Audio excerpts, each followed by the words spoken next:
How's it going, everyone? Mask here. Now today we're taking a look at probably my favorite hero in Knights Chronicles, Ruby. Now I started my adventure off with Ruby. She was part of my, she was one of my reroll goals. Her and Kane is what I started the game off with, and I could not be happier with her. She's by far one of the best DPS units, especially for PvE in the game. Her talents are just so crazy strong for boss fights.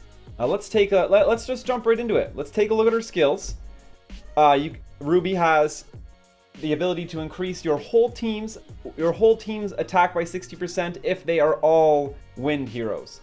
So if you fill a team up with 5 wind heroes, Ruby's going to give them a 60% attack boost. That is the biggest wind attack boost in the game. Her regular passive is an 80% chance to remove defense/attack buffs at the start of the turn from your opponent. Basically, she's going to remove the large majority of your opponent's buffs at the beginning of the turn. 80% chance to do that, so she's really useful when removing shields from people in tons of dungeons. You bring her along.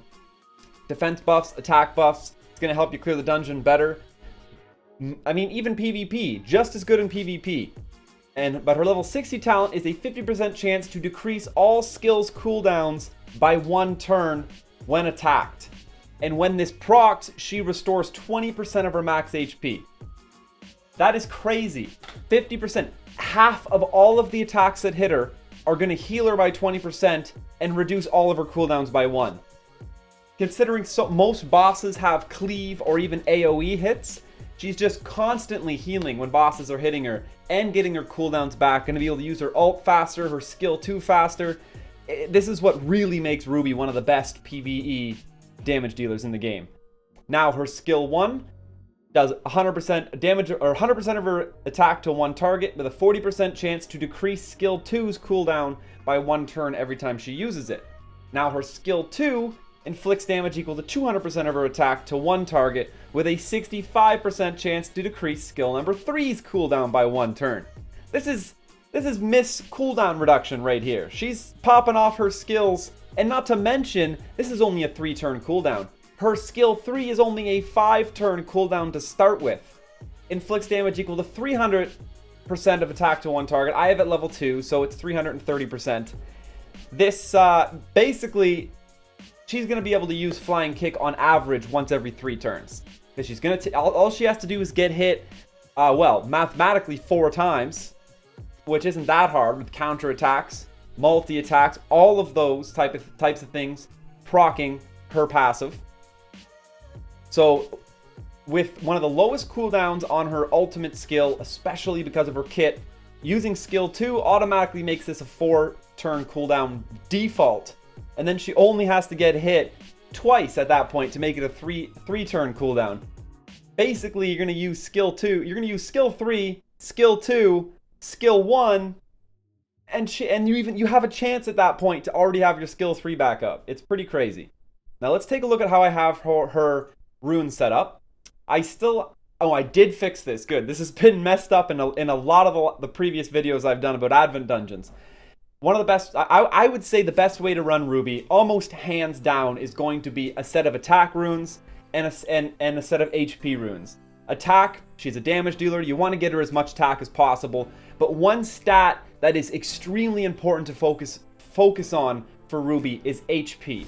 I'm running triple HP increase, triple HP increase, triple HP increase, and HP runes. The more HP you get Ruby, she just becomes this tanky monster because she's getting healed by 20% of her max HP from that level 60 passive. So in slots 1, 2, and 3, I'm running HP increase. In slots 4, 5, and 6, you're going to want flat attack. That's the best. That's my favorite way to run her. That's the way I've seen her put together in so many other people's builds as well.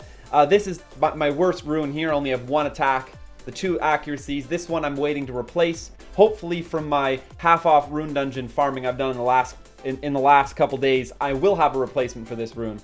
But I lean away from building her as a crit build like you do other damage dealers because of how much she takes advantage of bonus HP.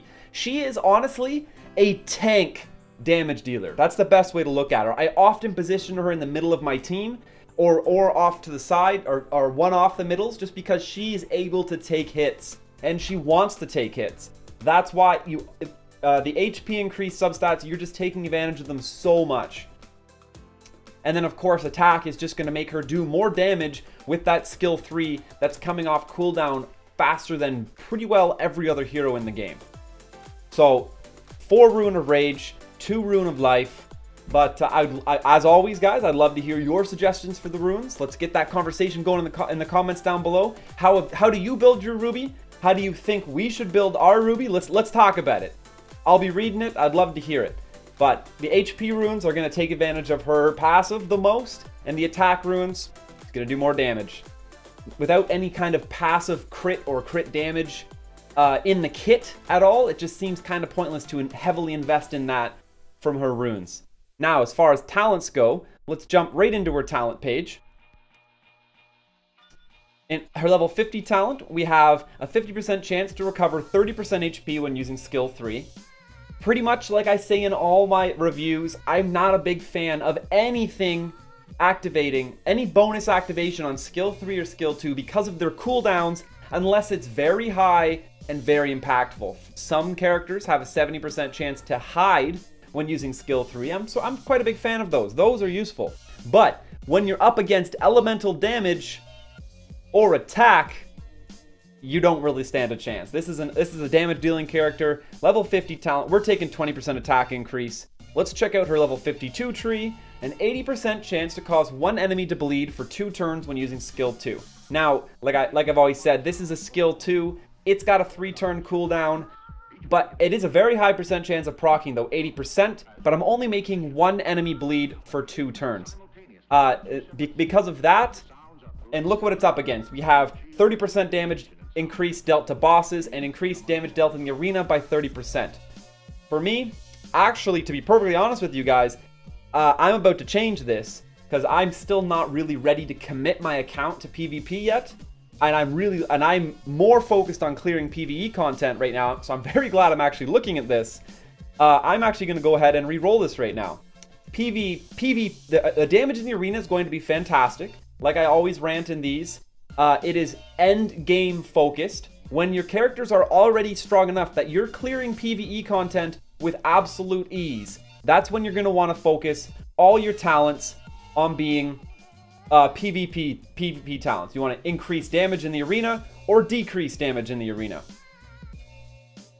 Just how hard are these to re-roll? If I leave it at 2, there's 1. I kind of like it when... There it is, 3. Alright, so increased damage dealt to bosses by 30%. Right now, I'm still at the stage in the game where I'm focusing on PvE content. I want every advantage I can get to clear those harder Advent dungeons that I've been struggling with. That's why I'm putting her on subjugation.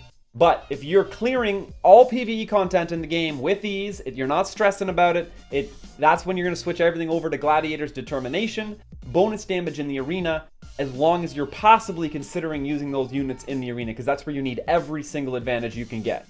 Now, for her level 54 talent, we have a 50% chance to burn 1 enemy for 2 turns when using skill 1. Now, here's something I would consider, because it's on skill 1. We're going to proc this quite often. Well, Ruby specifically as a hero, though, she uses her skill 1 less than most other heroes because of how fast her skill 2 and skill 3 come off cooldown. So let's take a look at what it's up against. Decreased elemental damage, an increased defense. Like, this is a super tanky damage dealer, and even that being said, burning 1 enemy for 2 turns just is not very impactful. That's why we're going with fortified armor. It's a 10% defense increase. So for her level 56 talent, we have Grudge. Then this is one we see very often. 20% chance to increase attack by 30% when attacked. And I've chosen Grudge on a ton of my damage dealers. Now, this is going to make me sad. Here I am. I had perfectly rolled PvP talents on my Ruby. Perfectly rolled. Doesn't matter. I'm all about the PvE content right now. So when I got to choose between Kiai, I think you guys in the comments told me this is pronounced Kiai. Let me know if I got it right. I'd love to know. But choice between Kiai and Gladiator's Technique. At the moment, I'm sticking with Kiai. Oof, this is a hard one to re-roll. Whew. Already out of material. I'm going with Kiai right now just because I still want every advantage I can get in that PvE content. And I will be putting everything back on PvP arena talents when I feel more comfortable. More of my characters are 5 and 6 purple stars, and I'm simply clearing content with ease. That's when I can afford to respec everyone into arena, so I can get every edge I can get in the arena. So that's my choice for the 56 talent, is definitely going to be the decreased damage taken from bosses. Now going into the 58 talent, we have a 20% chance to grant penetration for 2 turns when attacked. Penetration I find is fairly underwhelming. I'm not a huge fan of it, which means for Ruby at this point we choose between crit strike damage or crit strike chance. Well, considering she's overall she's got a fairly low crit strike chance, the crit strike damage talent would be mostly wasted. So here we are taking planned attack, just getting her more crit strike chance. If she crits, fantastic. Of course, we have her level 60 talent that we've already talked about. And I think that pretty much covers Ruby. Went over her runes, we got her talents, enhancements, they're the same on every character. She's just a fantastically tanky damage dealer, healing herself when she gets hit and reducing all her cooldowns by 1, which just helps her pump out that much more damage. So a pretty fantastic unit.